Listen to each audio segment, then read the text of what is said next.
When it comes to losing weight, there's only one way that actually works. One.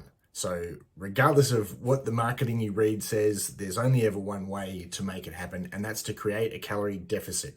That is, you need to somehow intake less energy than you put out. Now, you can achieve that three ways, but they all equal the same thing. So, the first way you can make sure you've got some kind of energy deficit is to eat a lot less. Okay, so if I take in a lot less energy, then whatever I expend normally during the day is obviously going to be greater proportionally, allows me to lose some weight.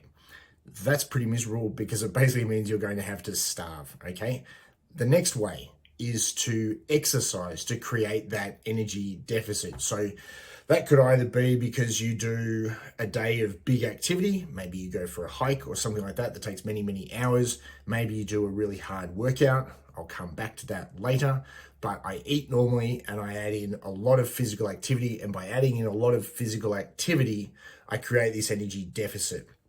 So in the first case, we've got don't eat much to create my energy deficit. In the second case, we've got work really, really hard or probably really long to create the energy deficit. Both of these have clearly got a problem just in terms of the hangover kind of effect. The first one, you'll be starving and grumpy all the time. Your sex drive will tank. Your focus in the afternoon, your energy levels, even how warm you are will all decrease. The second one, you'll be exhausted all the time. You'll be sore. You'll be grumpy. You see the problems are the same. And then we end up with what is really the smartest solution long-term for everyone is that I'm going to intake a little less energy and I'm going to work a little bit harder. I'm still going to create the same deficit, but I'm going to do it by using two things rather than just using one means to get there. It's going to be a much more pleasant journey because instead of having to starve myself to death or bash my brains out with exercise, I can use both of them a little bit more moderately. It makes it much more sustainable, far less traumatic to actually do it that way. Now, when it comes to the exercise, did you know you can actually train so hard you make yourself likely to gain weight? That's not an exaggeration. That's actually a thing. What happens when you exercise is that your body regulates your metabolism. We are what's known as a homeostatic organism. That means that the body doesn't like to make change. It doesn't like to lose weight. It doesn't like to gain muscle. It doesn't like to get stronger. That all takes a lot of extra energy for the body to do these things. It doesn't actually like it. It's really quite a lazy mechanism.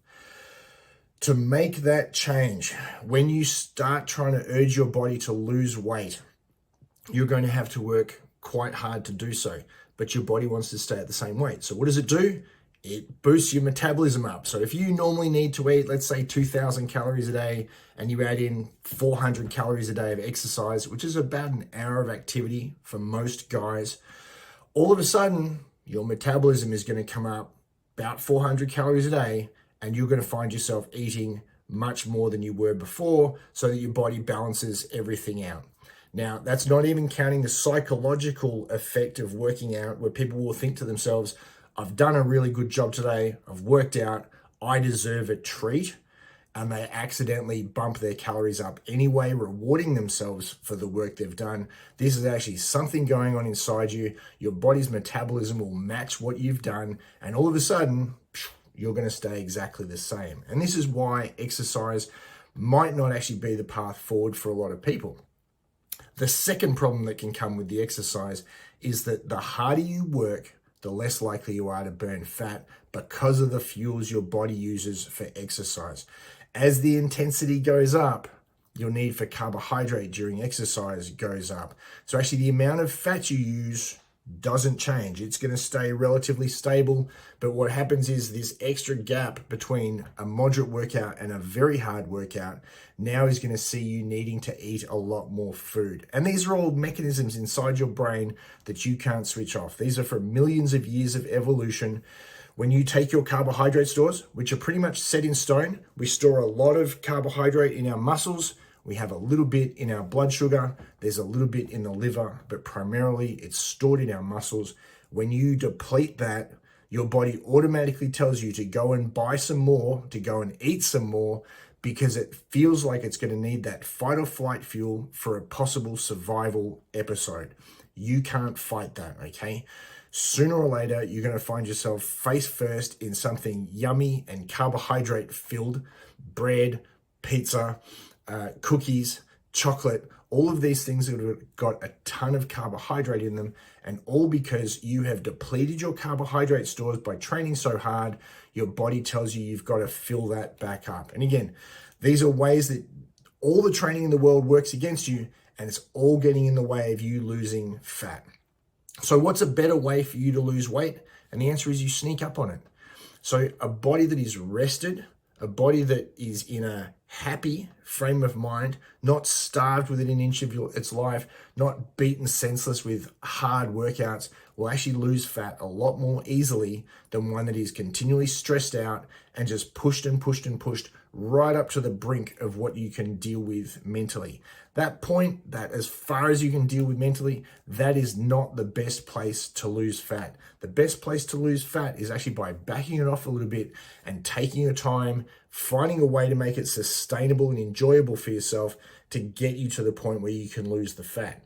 Now, how long is that going to take? Because the first thing you're going to ask is, well, if I slow down, my rate of fat loss is going to be slower. Well, actually, your rate of fat loss is going to be about the same regardless. If you look at long-term studies for fat loss, somewhere between 0.5 and 1 kilo a week is what's sustainable for fat loss. If you need to lose 20 kilo, we're talking about somewhere between 10 and 20 weeks to lose that kind of weight. If it's more than that, you can do the math just as easily as I can, but you can see that if you need to lose 20 or 30 kilo, you need a sustainable practice to get you there. Without a sustainable practice to get there, you'll only last a week or two, because again, you're going right at your limit of what you can deal with for a short period of time. You didn't gain weight in a short period of time. You're not going to lose it in a short period of time. Remember, again, the body doesn't like making change. You have to make sure you've got a sustainable, enjoyable practice to allow you to get there. Without that, you've got no chance of losing that weight and actually getting to the end result. And the end result is that body you want, with the health you want, with the fitness and performance that you want. It all comes from that sustainable practice to get you there. So don't bash your brains out. Eat sustainably, but in a slight deficit. For guys, you don't need to be in a bigger than 10% calorie deficit. Add in some exercise. It doesn't need to be the hardest thing you can come up with. In fact, that's detrimental. Like I said, from a fueling perspective, that's actually going to work against you. And then make sure you've got the willpower, the discipline, and the habits in place to make it last for 10 weeks, 20 weeks, maybe even 2 years in some cases, to lose all the weight you need to use. But without that sustainability, you're not going to make it successful.